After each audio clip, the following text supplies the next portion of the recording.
you entered the ministry, you did not buy in what the church was doing. What did you think the church was doing?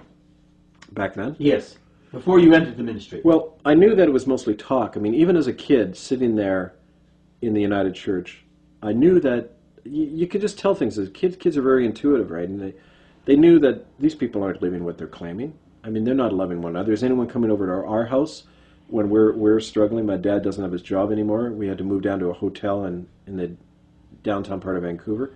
Were any of the church people coming over and helping us? No. Not even the minister. You know, we were the pariah family all of a sudden. So I knew it was bullshit. But that didn't take away from what I felt in here was the message of Jesus, which to me was revolutionary. It wasn't so where did it go wrong, Kevin? Well, you cut me off there. Wait.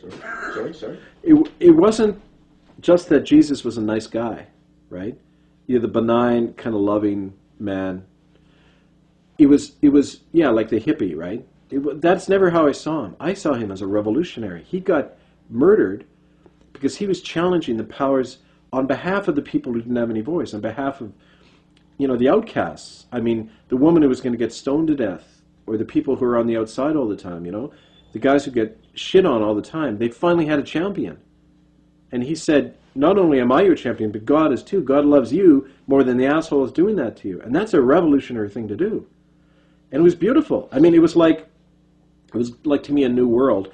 And I saw the church perverting that message. I saw them taking the side of the wealthy and the powerful, and they do this all over the world. They crucify Christ again and again, just like they're crucifying the poor. And I said, that's got to stop. I mean, that lie has got to stop. Well, it's like the early Roman Empire. They realized, look, we're not defeating these people. The more people we burn in the Colosseum and throw into the lions, the more people are being converted.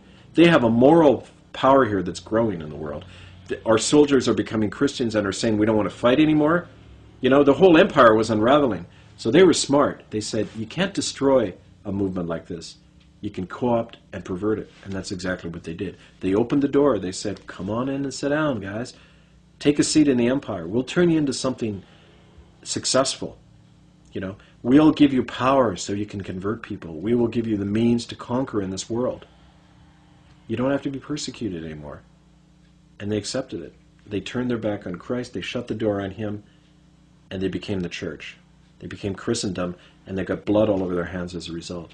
But he's still outside the door there. And I was trying to open the door.